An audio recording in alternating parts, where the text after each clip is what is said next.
Buenas noches al aire, Javier, ¿cómo estás? Buenas ¿Qué noches. pasó, Rodolfo? Buenas noches.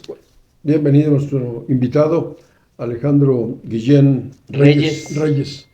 Preséntalo, por favor. Pues Alejandro Guillén es un politólogo egresado del UPAEP, es también maestro en estudios latinoamericanos por la UNAM y doctor en ciencias de gobierno Y política. y política por la Benemérita Universidad Autónoma de Puebla. Elige. Alejandro, buenas noches, bienvenido. Y lo hemos invitado porque acaba de presentar o está presentando un libro, Anatomía de la Corrupción en Puebla, con datos interesantes sobre cómo se ubica Puebla en el contexto nacional, cómo está Puebla en comparación con otros estados de la República Mexicana. Y la pregunta obligada es, pues, ¿cómo estamos? ¿Vamos mejorando? ¿Estamos estancados? ¿O empeoró la situación de la corrupción en Puebla? Gracias, muchas gracias, Javier, muchas gracias, Rodolfo, por esta invitación. Un saludo a Jesús Manuel. Eh, bueno, primero que nada, gracias por esta oportunidad para poder platicar sobre este libro que estamos presentando en este momento en su segunda edición, porque la primera edición la hicimos plena en pandemia, entre 2020 y 2021. Presentamos una primera edición. Es un libro que está basado fundamentalmente en cuanto a la metodología. Está basado fundamentalmente en el libro que escribió María Amparo Casar sobre, también se titula Anatomía de la Corrupción.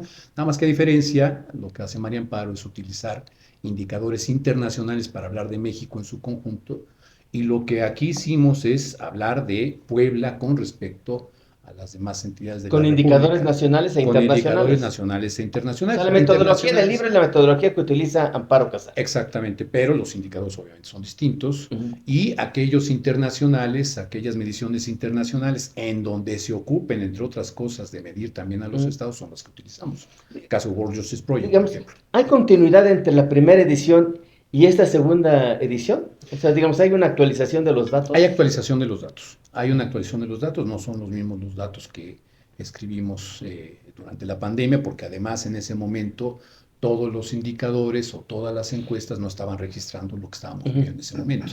Entonces, obviamente, sí hay afectaciones, sí hay cambios. Sí Y recuerdo que hay... en el primero se enfatizaba mucho el tema de las licitaciones. Se puso mucho acento en el tema de las licitaciones. El tema de Los las concursos licitaciones. que, bueno, pues, las muchas obras, proyectos importantes, programas importantes que ya no se licitaban. Prácticamente se estaban adjudicando en concurso por invitación o en adjudicaciones directas. Que de hecho en ese momento Puebla contra la corrupción y la impunidad sacó un especial sobre el tema de contrataciones. Digamos, son dos libros Sí, entonces. son dos libros diferentes. Lo estoy confundiendo. Y también hablamos un poco de ello en Anatomía de la Corrupción, pero ya concretamente con datos específicos sobre cómo se dieron las licitaciones en el primer tramo del gobierno de Barbosa, es un estudio diferente. Ya. Entonces, sí, y bueno, a la pregunta que Sí. hacías hace un momento, Si Puebla mejoró, empeoró yo creo que hay dos se mantiene indicadores, igual. Que nos permiten hablar de que sí hubo una variación importante. En lo que se refiere a la percepción de corrupción, basados en las encuestas del INEGI, que son sobre corrupción, ahí, por ejemplo, pasamos del lugar 24 que ocupábamos en percepción de corrupción, de frecuencia de corrupción, que allí el INEGI lo mide entre muy frecuente y frecuente. Entonces lo que hacemos es sumar los dos Ese lugar porcentajes 24 lo ocupábamos ¿en qué año? en el 2021. En el 2021. Y ahora, en 2023, que es la última encuesta del INEGI, la ENSIG, estamos ocupando el antepenúltimo lugar, es decir, lugar 29-30, como se quiera ver. O sea, empeoramos en percepción. Empeoramos en percepción, empatados con la Ciudad de México. Estamos ahí empatados con la Ciudad de México, es 83% de percepción de corrupción, que es altísimo. O sea, 83 personas de cada 100 piensan que Así es. en Puebla hay más corrupción. Hay más corrupción, en efecto. ¿Y a qué entidad evalúas? ¿Al gobierno del estado? ¿Los gobiernos municipales? Todas las entidades de la República por estado, no por municipio, es otra. Pero en el caso de Es Puebla, otro universo. Y en el caso de Puebla, concretamente, lo que hacemos es comparar a Puebla con respecto a las otras 31 entidades de la República. Esa es la ¿Pero qué comparación instituciones son las que hacemos. se evalúan? ¿O qué actores? Hay de todo. O sea, Ujú. se evalúan, de hecho, ahí tenemos tablas en las que se evalúan desde las policías, los ministerios públicos, las fiscalías, los gobiernos, el gobierno del estado, los gobiernos municipales, etcétera, por instituciones. Ujú. La ENSIC también presenta Ujú. datos al respecto. Pero aquí lo más importante, el primer dato que estamos dando, es con respecto a cómo perciben en general Ujú. la gente. Olvidemos un tanto de las instituciones específicas, si quieren entramos Ujú. más adelante al Ujú. detalle. Pero aquí, en general, ¿cómo percibimos los poblanos, los que vivimos aquí en el estado de Puebla, cómo percibimos qué tanta frecuencia hay de corrupción? ¿Es muy frecuente? ¿Es frecuente? ¿Es poco frecuente o no hay? Y la suma del muy frecuente con frecuente, que es como lo Ujú. presenta Ujú. el INEGI, ocupamos ese antepenúltimo Ahora, lugar, ¿tú a qué lo empatados con atribuyes? Ciudad de México. Este cambio, pues este deterioro que pasamos, estamos en el 24 lugar en 2021 y en 2023 pasamos al lugar 29. ¿El 29 o el 30, como lo quieran poner? Ajá. Ujú.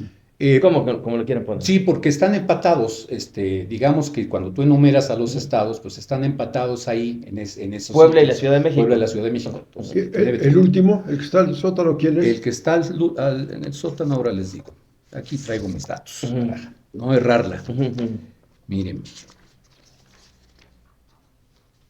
en el caso de percepción de corrupción, el lugar número 32 lo ocupa Chiapas. Chiapas. ¿Sí?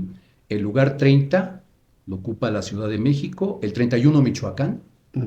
el 30 la Ciudad de México, 29 Puebla, pero están empatados, tienen lo mismo, es 87.8%.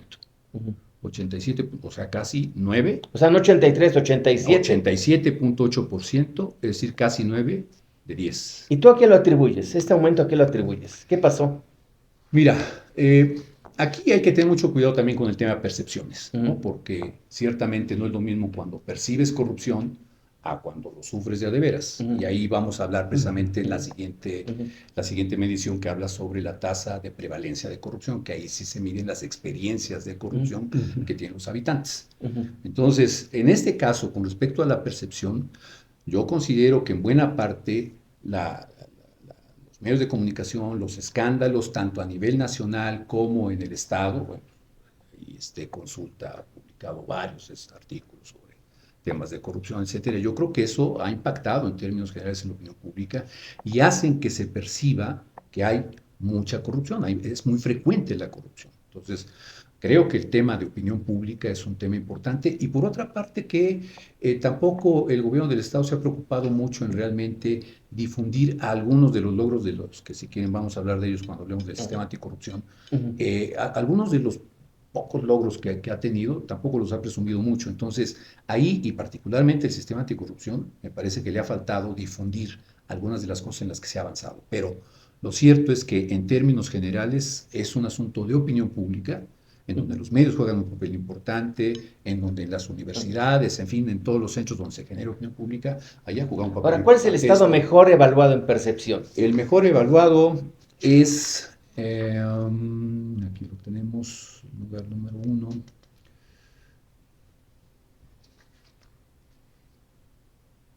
Querétaro. Querétaro. Querétaro tiene 68.4%. ¿El segundo? El segundo es Yucatán, 68.7%. ¿Sí? Ujú. Y el tercero es Baja California Sur. Son los tres que tienen menor percepción, pero aún así estamos hablando de porcentajes, por ejemplo, en el caso de Querétaro, Más del 68.4. ¿Cuánto? 68.4. Ujú. Que es alto. bajito no es, Ujú. pero Es por lo alto. menos la percepción es menor con respecto a Puebla, que pues, bueno, ya vimos que tiene 87.8. Oye, Alejandro, y en este tipo de percepciones de la gente acerca de dónde hay corrupción, ¿se refiere solamente a entidades públicas, a gobierno en sus diferentes instancias, o también a entidades privadas? Por ejemplo, se me ocurre, Teléfonos de México, Telcel. La gente le dice, no, pues yo doy mordida en tal parte, o hay que dar mordida para obtener tal cosa en una empresa privada. ¿Evalúan la corrupción solamente pública o también la de las entidades privadas? También tocamos el tema de la corrupción en la iniciativa privada. También Ujú. hablamos de los empresarios y también hay una percepción con respecto a si existe o no corrupción entre los empresarios. No entramos a detalle por alguna marca, alguna empresa en concreto, sino más bien de acuerdo a los datos que aporta la propia Coparmex, junto con alguna otra de las encuestas del INEGI, la de víctimas de corrupción, por ejemplo, la EVIPE. Ese tipo de encuestas nos ayudan a medir qué tanto se percibe también que en la iniciativa privada hay corrupción. Y en este caso, de las entidades de la República que se van midiendo, una vez que se termina de hablar de las entidades públicas, el primero que aparece en términos ya de iniciativa privada, universidades privadas, etcétera, son los empresarios. En general. En general, los empresarios en general. Entonces, ahí obviamente estamos hablando de que también la gente percibe que hay corrupción en la iniciativa privada, que hay corrupción entre los empresarios, y también hablamos de cómo hay empresas o los empresarios que también son víctimas de corrupción. O sea, las dos cosas. El cómo los percibe la gente por un lado, y el cómo las empresas también perciben o sienten O son víctimas. la corrupción o son víctimas de corrupción. Entonces, hay un capítulo específico en el que hablamos de ello y también hablamos de la ciudadanía en general, cómo va percibiendo todo esto. Y no arrojan luz, el reflector no se dirige también a la parte del ciudadano, ¿sí? Porque en la corrupción se dice, hay dos partes, el que recibe y el que ofrece. Así es. Y generalmente el que ofrece es el hombre de a pie, el hombre de la calle. ¿Eso no lo miden de alguna manera, lo han medido? Sí, aquí está la medición. Aquí hay un detalle que sí es importante señalar, Javier. Todas las mediciones, tanto a nivel internacional como nacionales que tenemos, en todas ellas es difícil medir el fenómeno de la corrupción, por una razón, porque la gente no te va a contestar inmediatamente, oye, yo sí cometí un acto de corrupción, no. Oye, yo sí soborné a un agente de tránsito, no. Eso no te lo va a contestar la gente. Sí, yo le di mordida al policía. Yo le di mordida al policía. Eso no te lo va a contestar la gente. Entonces, es muy difícil para quienes encuestan, para quienes hacen estos estudios, es muy difícil que el ciudadano admita que es claro. Que corrompe. El INEGI incluso te hace en su nota metodológica, te hace la advertencia de cómo abordan el tema y siempre se le aborda el tema al ciudadano preguntándole si ha sido víctima de corrupción, o sea, siempre como víctima ciudadana. Y ahí es en donde el ciudadano medio se acerca, ¿verdad?, a dar alguna respuesta. No le preguntan por el primo de un amigo. Lo que dicen. Ándale, así, pues casi le preguntan así. Entonces, eso es muy importante subrayarlo, porque eso es lo que impide que tengamos una mayor precisión en lo que se refiere a la corrupción percibida desde de la parte ciudadana. Pero sí hay una mención al respecto, y hay, sobre todo, hay estimaciones que creo que vale la pena tomar en cuenta sobre la cantidad de dinero que se pierde cuando analizamos esa parte de los ciudadanos. ¿Cuánto pierden los ciudadanos en dinero por la corrupción? Por asuntos de corrupción? Y en ese sentido tenemos aquí algunos datos que creo que son interesantes. Por ejemplo, en la parte... Hay dos mediciones que es importante primero señalar. Una la que hace, o dos aproximaciones, una la que hace el INEGI y la otra la que hace Mexicanos contra la Corrupción. Entonces, por ejemplo, si seguimos la lógica de Mexicanos contra la Corrupción y multiplicamos los 483 pesos que ellos calculan que gasta cada persona por el número de personas mayores de 18 años en el estado de Puebla, entonces la entidad gasta más de 2.130 millones de pesos de corrupción al año. 2.130 millones, ¿qué es? ¿Y ese cálculo de qué? 483 pesos, ¿de dónde sale? Eso lo toma Mexicanos contra la Corrupción, es un estudio que ellos hacen a nivel nacional y es un promedio nacional. Y lo hacen calculando, entre otras cosas, a que no necesariamente, a veces el INEGI, por ejemplo, sus aproximaciones los calcula en función de que parte de que un ciudadano solamente da una vez mordida. Mexicanos dicen, no, en muchas ocasiones el propio ciudadano da 2, 3, 4, y bueno, pues el derecho de piso pues es parte incluso de, ¿no?, el derecho de piso. Entonces, Mexicanos contra la Corrupción saca de ahí el dato. Y en cambio, en el caso del INEGI, por ejemplo, para ellos, calculando ellos que de un total de 179.459 poblanos que experimentaron algún acto de corrupción, ellos calculan que al año hablan de 251 millones de pesos en total, que es una cantidad mucho menor a la que calculan Mexicanos contra la Corrupción. Pero aún así estamos hablando de O sea, millones de 179,000 pesos. poblanos al año Sí, víctimas de corrupción. exactamente, es lo que calcula el INEGI.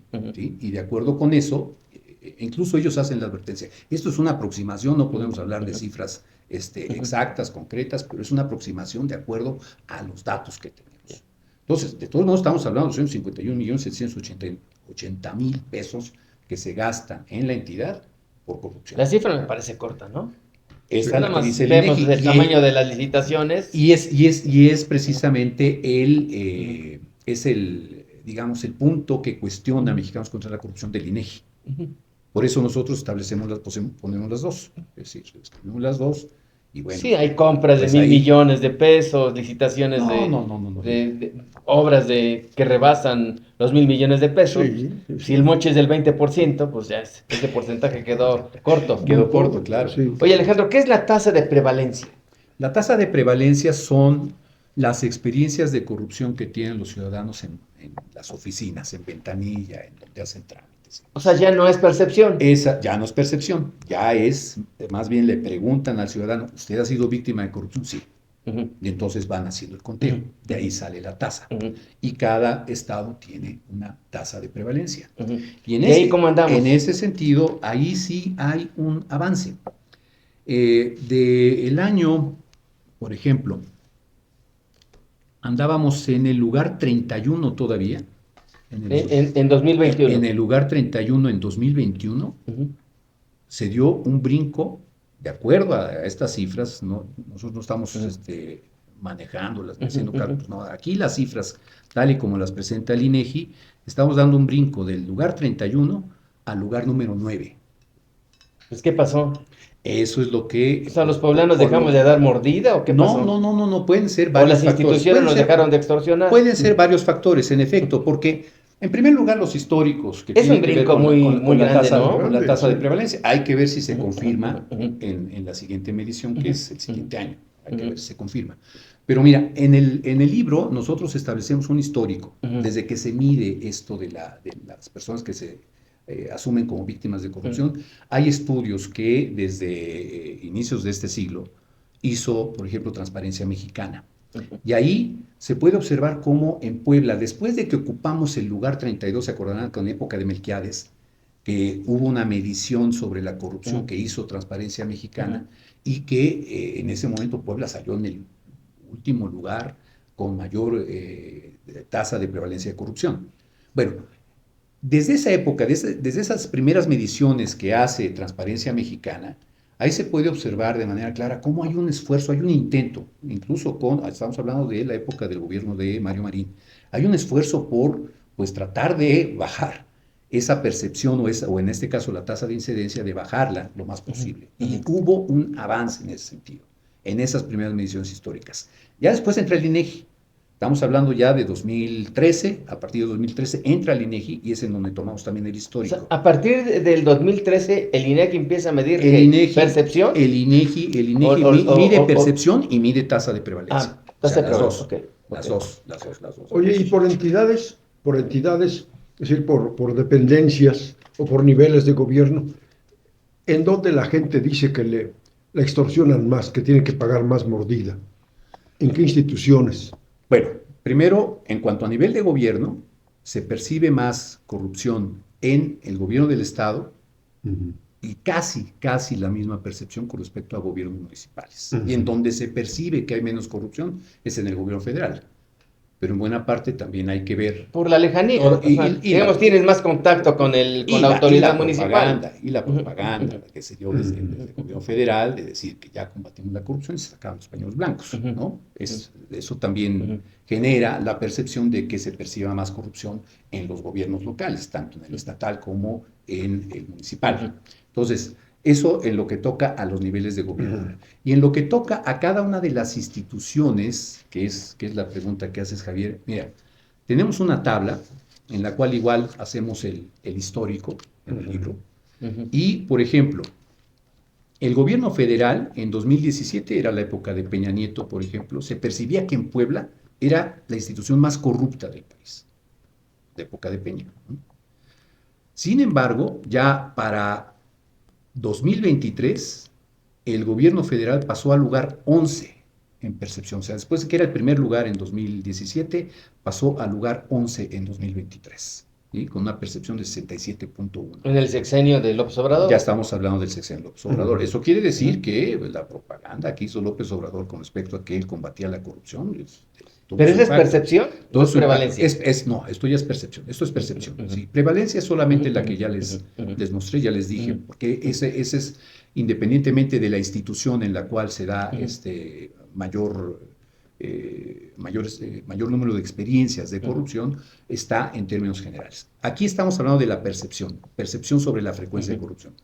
Y entonces, para 2023, los partidos políticos, que siempre ahí se disputan el primero, segundo y tercer lugar, los partidos políticos, las policías, diputados y senadores.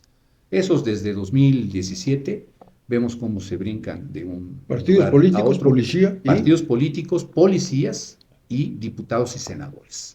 ¿Sí? Son los que se perciben como más. Los legisladores. Exacto. De ahí vienen Ministerio Público y Fiscalías, ¿sí? Con 79.5% de percepción. Jueces y magistrados vienen ahí. Yo creo que también toda la reforma judicial. Y el bombardeo. No, la reforma judicial aquí no está metida. No. Más bien todo lo que hizo López Obrador. Es el justificante de la reforma al Poder Judicial. El desprestigio que se dio durante todo el sexenio a través de todos los mensajes que se enviaron desde Palacio Nacional. Entonces ahí estamos hablando de 76.1%. Ahí, no tan alejados, están los gobiernos municipales, 75.9%, el gobierno estatal, 75.2%, y los empresarios, 74.3%, que es lo que les decía yo en su momento. Pues no están en nada bajito los empresarios. No. Y es ahí lo tenemos en el libro. Es una parte que estudiamos y desglosamos de acuerdo no solamente con las encuestas del INEGI, sino también con las de Coparmex, etcétera. ¿Los clérigos, las iglesias están evaluadas? No, en este caso, bueno, yo no los tengo, sí están, pero no los tengo. Yo me quedo hasta el lugar número 12, que son los institutos electorales, que por cierto están de moda, ¿no? Con respecto a si están haciendo bien su trabajo o no. Para 2023 tienen un porcentaje de percepción de corrupción de 65.5. ¿Y en el histórico cómo andan los organismos electorales? Mira, ¿Han mejorado o han empeorado? No, han empeorado. En 2017 ocupaban el lugar número 9 con 82. Sí, 82%. Bueno, pues no, tampoco realmente hay mucha distancia entre uno y otro. Pero en 2017 había, o estaban los institutos electorales en el lugar número 9 con 82, y para 2023 ocupan el lugar número 12 con 65.7. Entonces, o sea, digamos, se han mejorado. De alguna manera sí, o sea, han mejorado 3 lugares, la percepción de corrupción, pero pues así que muy alejado de los otros tampoco. Estamos Oye, hablando de Alejandro, 65.7. Y cuando tú revisas estos números, estas cifras, seguramente habrá pasado por tu cabeza y la de los equipos que hacen este tipo de revisión, de análisis, ¿cuál es el antídoto? ¿Cuáles son los antídotos para la corrupción? ¿Cómo abatirla? Por un lado, ¿cómo abatirla? Y por otro lado, ¿cómo generar en la gente la percepción de que hay resultados, de que está bajando? Por un lado, el remedio real. Luego, ¿cómo se ataca por la vía de la percepción para que los índices bajen? Yo creo que son las dos vías, ¿no? Tanto en los hechos, tanto la tasa de prevalencia, hay que atacar también esa parte, como la parte de los hechos, de la percepción, o sea, las dos cosas. Lo primero que vale la pena señalar, destacar, es que el combate a la corrupción no se puede dar sin democracia, sin Estado de Derecho y sin institucionalización. O sea, sin estos tres factores... Pues son los 3 factores que se están cuestionando hoy. Simple y sencillamente no se puede dar. O sea, La democracia se está cuestionando. El Estado de Derecho. El Estado de Derecho se está cuestionando. No me digan que la ley es la ley. Y el tercero es... Y el tercero, la institucionalidad. La institucionalidad. Exactamente. Entonces, estos 3 factores, sin estos 3 factores, simple y sencillamente no hay combate a la corrupción. ¿Por qué?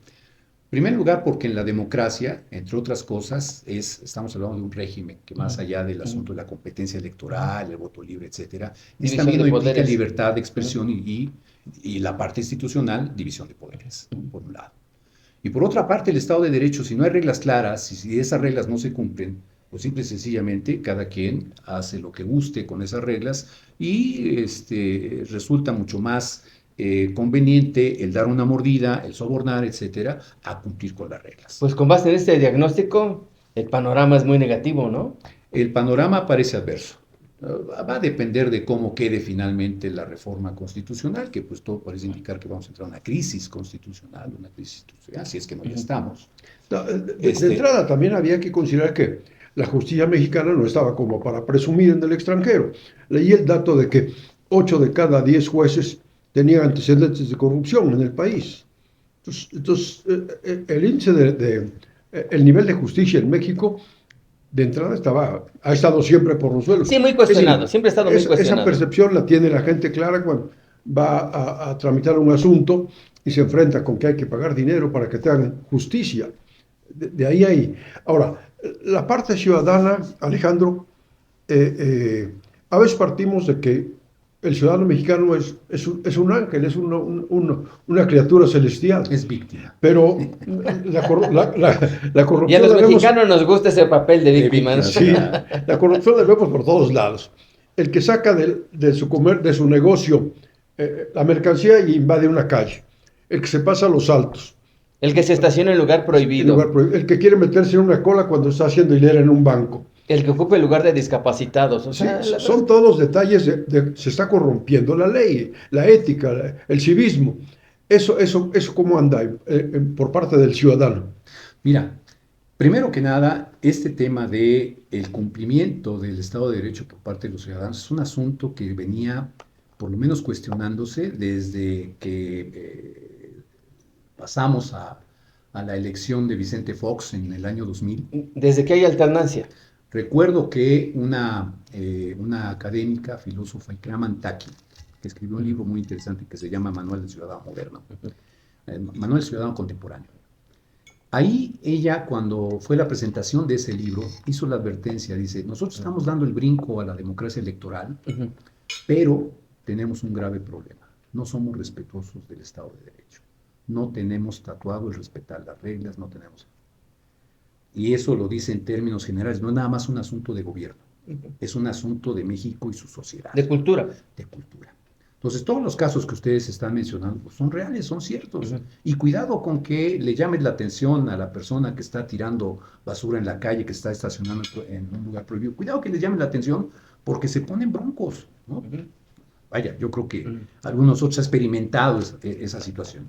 Los derechos humanos. Entonces sí, nosotros en el libro no tratamos a los ciudadanos solamente como víctimas. O sea, aquí la idea también es que hagan conciencia de que en la medida en que no se respetan las reglas desde abajo, pues en esa medida pues, los demás no las van a respetar. Y luego si arriba lo que tenemos es un ejemplo pedagógico de no respetar las reglas, pues los de abajo dicen, yo creo que la voy a respetar. Entonces tenemos un broncón en ese sentido en cuanto a lo que se refiere a la cultura. Si la presidencia no respeta la decisión de un juez. Exacto. Entonces, sí, así es. Entonces, imagínate. Si un poder quiere subordinar a otro. El ejemplo pedagógico. El derecho de prevalencia, ¿cómo le llaman ahora con la última propuesta de...? Si un fulano golpea a su esposa y un juez dice, oye, este cuate es culpable y tiene que pagar indemnización, etcétera, ¿el fulano lo va a hacer? Pues es el ejemplo que le están poniendo. Y en el momento en el cual no se están acatando las reglas desde arriba, pues el mensaje pedagógico, de pedagogía social, es pues no la respetes tú abajo, y menos estos jueces que son rete corruptos. Que ahí es en donde tenemos un Decía problema. Decía López Obrador que la corrupción se barría de arriba hacia abajo. No, eso fue pura propaganda. O sea, seamos honestos y serios.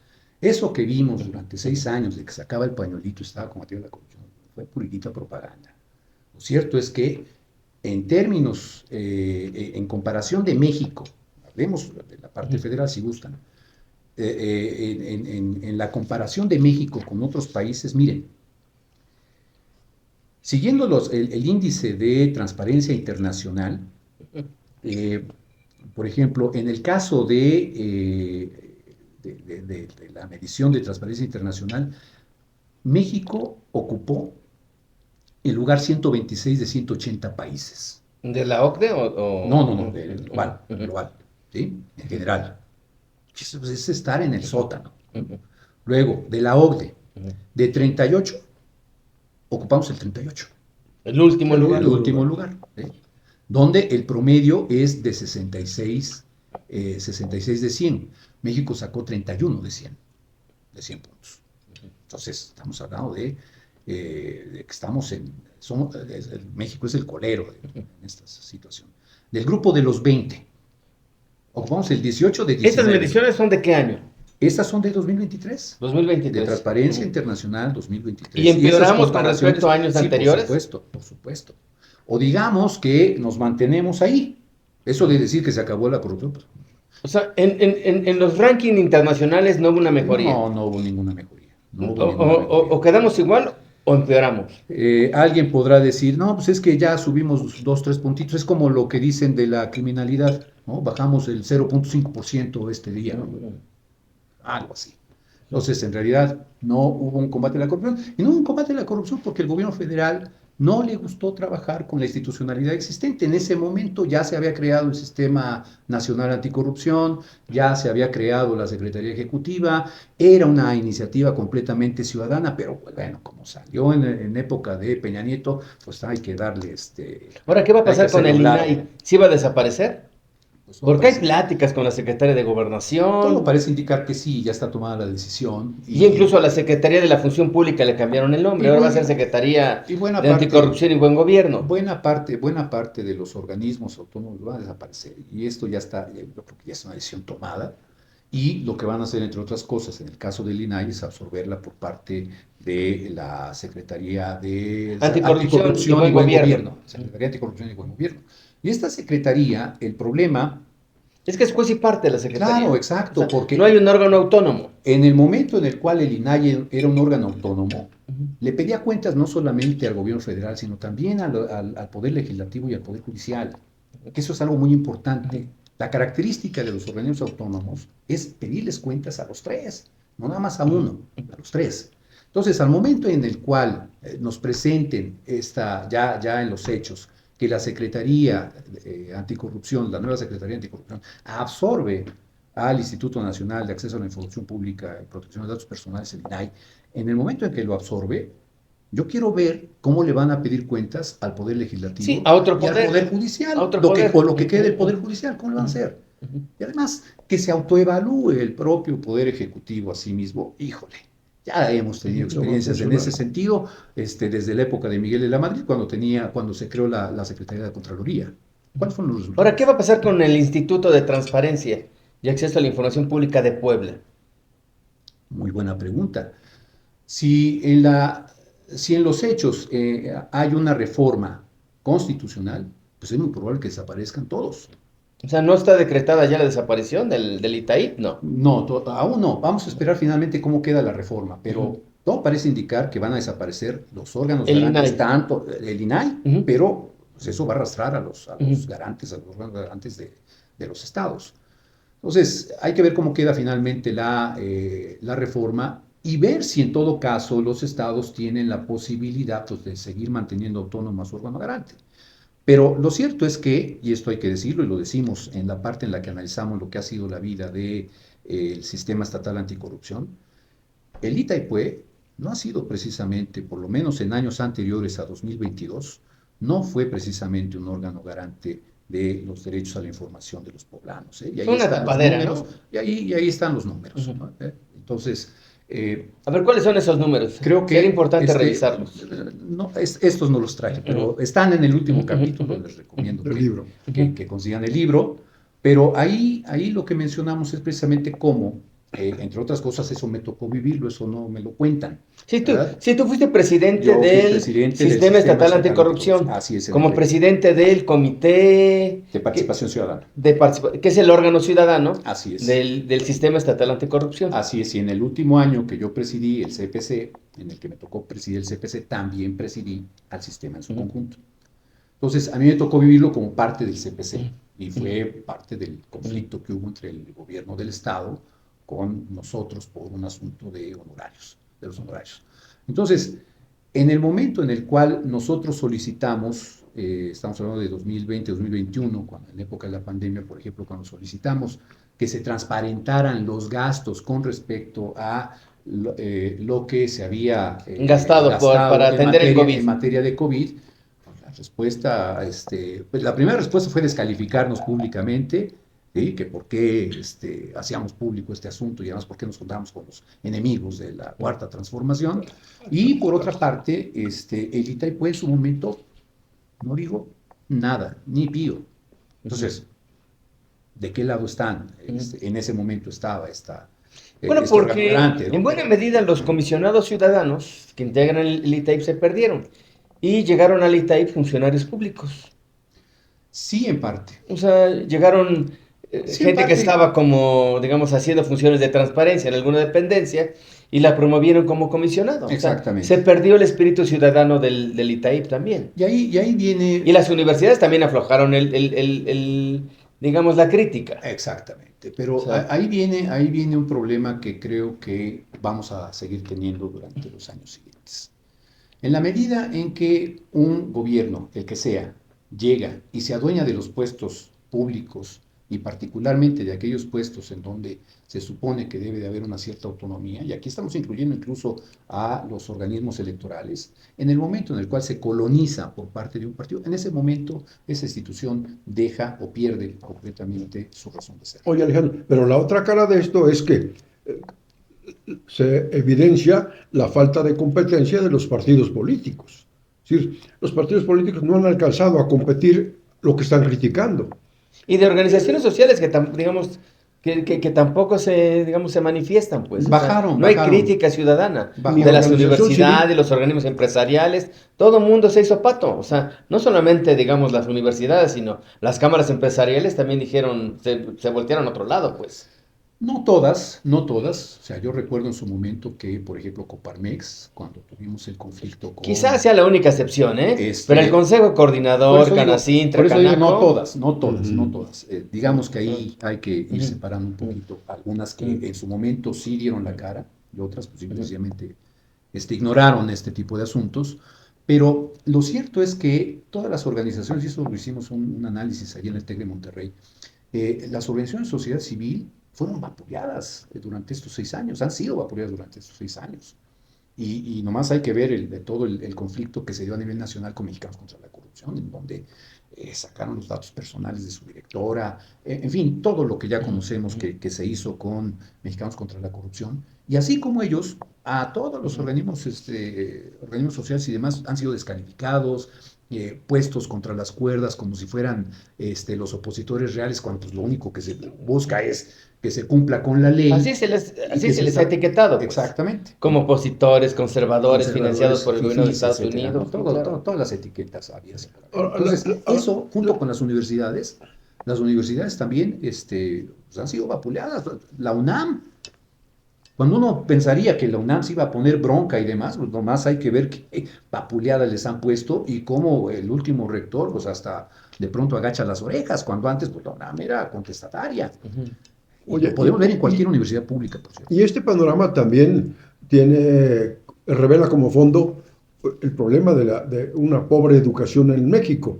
O sea, si se educara a partir de civismo, de ética, el ciudadano tendría manera de reclamar, de organizarse, de crear organizaciones y denunciar la corrupción por encima de los partidos políticos. Pero aquí la educación no está funcionando. Es otra de las patas de la mesa que cojea. Claro, y ese es uno de los grandes errores que hoy espero se estén lamentando los partidos que gobernaron a México desde 94 hasta 2018.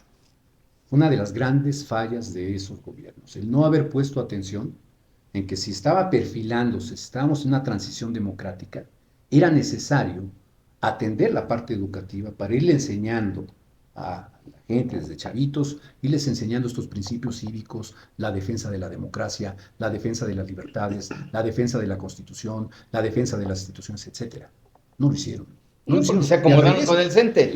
Exacto. Y entonces esos el contubernio Bester que se hubo con convirtió el en la gran Bester, aliada de exacto. Peña Nieto Exacto. y en la gran aliada de los Y gobiernos del Felipe, PAN. y de Felipe Calderón y de de Fox. Vicente Fox, Sí. claro, Ujú. claro. Entonces, ahí hay una falla terrible porque lo podemos ver en las generaciones nuevas. Hay jóvenes que les importa un cacahuate que en este momento el país esté en la situación en la que está. Entonces, sí, ciertamente coincido, Javier, en ese sentido, de que la parte de la educación cívica en particular, dos gobiernos de la transición hasta 2018 fallaron rotundamente y hoy estamos pagando las consecuencias. En este momento yo creo que estaría el país casi incendiado cívicamente de protestas por lo que está ocurriendo con la Constitución. ¿Quién más ha fallado? Pues mira, Digamos, los partidos no se hizo lo políticos, necesario en educación. los partidos políticos en lo general hubo errores, digamos, aunque ya estamos entrando en otro terreno, pero los partidos políticos, por ejemplo, cuando gobernaron, yo recuerdo, ¿cuáles han sido los éxitos o cuáles son los éxitos que tienen López Obrador hasta arriba? El aumento al salario mínimo, ¿no? Y los programas sociales.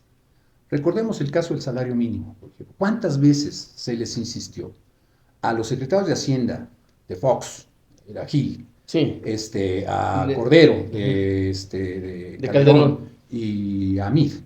¿Cuántas veces se les dijo, ¿verdad?, que por qué no se daba ese aumento? Y siempre se dijo que iba a provocar un desfase inflación, inflacionario. bueno, pues ese el país error iba a ir lo a la están quiebra. pagando, lo pagaron en 2018, cuando llega este hombre y dice, vamos a aumentar el salario mínimo. Ese es uno de los motorcitos que tuvo López Obrador para tener la popularidad que tiene. Y lo mismo ocurrió con los programas sociales, en donde muy sectorizados. Sí, el combate a la desigualdad, digamos, vía programas sociales. Realmente fue... O sea, digamos, en estos gobiernos lo que pasó es que, digamos, esa brecha entre ricos y pobres se ensanchó. Y entonces esa parte yo creo que es fundamental para entender por qué hoy en día, pues mucha gente dice, bueno, pues que me den mis 3,000 pesitos mensuales, o cuánto dan, 6,000 pesitos mensuales, pero prefiero tener esto, aunque esto se convierta en una dictadura, no tenerlo.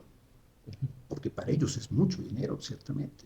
Porque hubo sexenios o décadas en que no había esos 3,000 pesos mensuales. Así es, en efecto. Y ahí yo creo que los gobiernos de oposición, pues hoy están pagando las consecuencias, junto con lo que ya señalamos del tema educativo. Ahora, Alejandro, la propaganda gubernamental sí puede atenuar un poco la percepción de la gente de que la corrupción es un cáncer imposible de eliminar.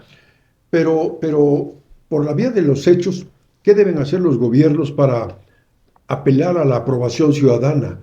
Para decir a la gente, créeme, estoy haciendo esto. ¿Qué deben hacer los gobiernos? Pues ya demostró López Obrador que la propaganda sí funciona, ¿no? Ese es un factor. Y lo vemos aquí en los números. Los números con los cuales miden a López Obrador es muy distinto a cómo medían a Peña Nieto. Entonces la propaganda es fundamental. Pero si la propaganda solamente fuera eso y la realidad mostrara otra cosa. ¿Qué es lo que pasó con López Obrador? Entonces, y eso no refleja los números. Claro. Porque López Obrador fue un gobierno de mucha propaganda, digamos, hubo mucha opacidad en términos de licitaciones, en términos de muchas cosas. Galmex, pero eso sí se publicó y sin embargo eso no afectó, digamos, pues no afectó a los números de López Obrador. O sea, digamos, hizo mucha propaganda, esa propaganda no se reflejó en hechos, en acciones, pero los números de López Obrador son buenos. Claro, y yo creo que en parte influye, por un lado, lo que hemos comentado del tema del salario mínimo y el asunto de los programas sociales. Ciertamente esto ya va condicionando tu percepción sobre lo que tú ves de un gobierno. O sea, eso lo va condicionando. Si a eso le agregas la parte de la propaganda, bueno, pues obviamente tenemos el resultado que tenemos. Pero es cierto también que, por otra parte, y ese análisis yo creo que tendría que ser de ustedes fundamentalmente, ¿qué ha pasado con los medios tradicionales? Que yo recuerdo, o sea, noticieros en los cuales sacaban una tras otra, algunos de los casos de corrupción, en los cuales estaban hasta involucrados los hijos del presidente, ¿verdad? Y no hizo mayor mella en la popularidad del presidente. O sea, ¿qué está pasando con esos medios? ¿Están perdiendo la credibilidad? ¿Qué está pasando con ellos? Que eran los que, recuerdo, cuando había este tipo de bombazos informativos, eran escandalazos que hacían que un presidente, lo que le pasó a Peña Nieto, porque la popularidad del presidente se cayó en meses, cuando se supo. Hoy hay un mayor control de medios, en eso también creo que tienes razón. Entonces vía de la publicidad oficial, los convenios, pues los medios, digamos, se callan. Yo creo que hay que ir observando también ese fenómeno con los medios y la diversidad, ¿no? Ya de fuentes de información que podemos ver en las plataformas digitales, etcétera, que eso hace que se diluya lo que antes era una percepción más o menos generalizada, se va diluyendo entre un montón de fuentes de percepción y hace que, por lo menos la propaganda que es en contra del gobierno, pues también se diluya. Oye, Alejandro, tú que eres un estudioso de la corrupción en Puebla, en el país, te esfuerzo un poco acerca de un tema muy latente hoy en Puebla. El panorama con el que se encuentra el presidente municipal nuevo. Se encuentra con manejos económicos turbios, raros. Se habla de un hoyo de 500, 600 millones de pesos y que está en crisis el ayuntamiento. Huele a corrupción. ¿Qué hacer ante un caso como eso? Pues mira, lo que comentábamos hace un momento, sin institucionalidad, sin Estado de Derecho y sin democracia, no hay combate a la corrupción. Y yo espero que esto se maneje en función de un Estado de Derecho. Y ahí tiene que entrar la Auditoría Superior, tendría que entrar la Secretaría de la Función Pública, ¿verdad? Para ver qué fue lo que ocurrió concretamente con ese municipio. Entonces hay que esperar los resultados de ello. De momento, obviamente, la parte de la parte informativa, la parte de la generación de opinión pública, pues sí genera estos cuestionamientos en el sentido de que, bueno, ¿qué pasó con ese dinero? Por lo menos lo que está señalando el nuevo presidente municipal, que le dejaron prácticamente un hoyo financiero, ¿no? Que no es nada nuevo aquí en Puebla, esto de los hoyos financieros. Entonces, yo creo que tenemos que ir viendo el funcionamiento, cuestionar a la Auditoría Superior, a ver, ¿qué pasó aquí con esta situación? Lo mismo la Secretaría de Función Pública. Creo que son las dos entidades fundamentales que nos podrían dar luz con respecto al caso. Oye, Alejandro, Yen, respetando el Estado de Derecho y la institucionalidad. ¿Qué va a pasar entonces con el Sistema Nacional Anticorrupción, con el Sistema Estatal Anticorrupción? Qué buena pregunta. Mira, hay la iniciativa de que desaparezca la Secretaría Ejecutiva del Sistema Nacional Anticorrupción. Hay esa iniciativa ya. Y esa iniciativa surgió allá por 2022, más o menos. Si desaparece esta Secretaría Ejecutiva, que es, digamos, el órgano, la institución que sintetiza y aglutina toda la información que dan las diferentes entidades del sistema. Casi todas públicas, solamente hay un órgano ciudadano. El órgano ciudadano y las autónomas, el INAI, por ejemplo. ¿no? Está en vías de extinción. Exactamente. Entonces, todas estas instituciones son las que van dándole información, van dotando de información a la Secretaría Ejecutiva, y la Secretaría Ejecutiva va haciendo los análisis correspondientes.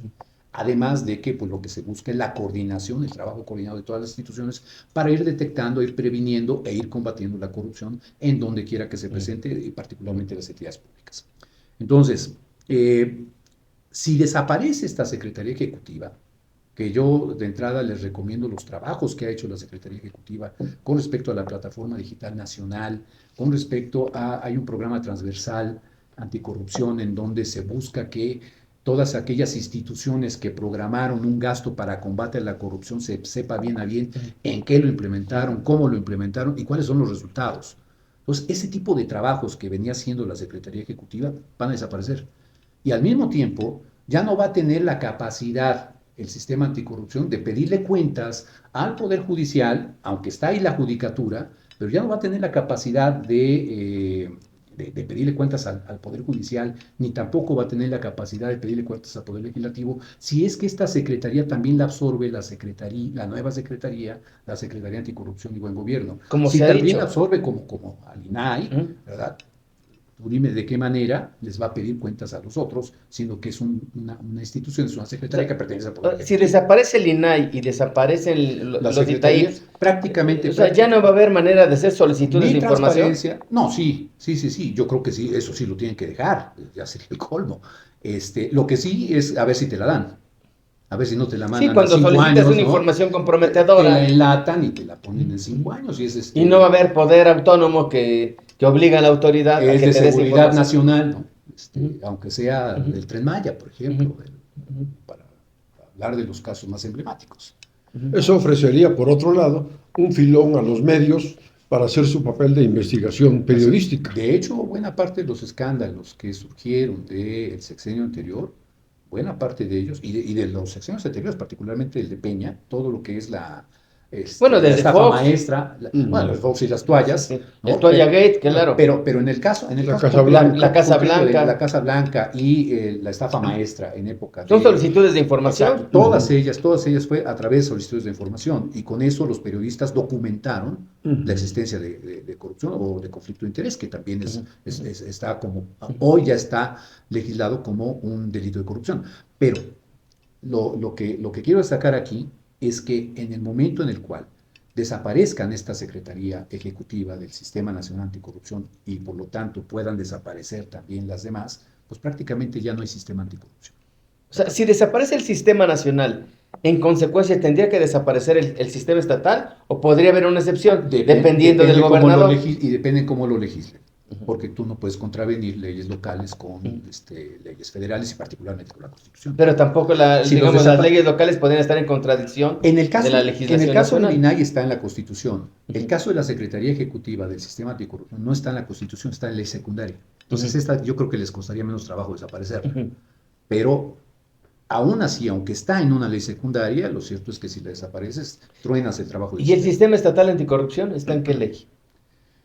Está tanto en la Constitución, ¿Federal? ahí está la federal, claro. No en la Constitución del Claro, Estado. no, bueno, sí, también, además, o sea, todas las leyes tienen que estar armonizadas. Y en este caso, en el artículo 113 de la Constitución, ahí está establecido que lo que se hace a nivel nacional tiene que replicarse en las entidades de la República. Entonces, eso está en la Constitución.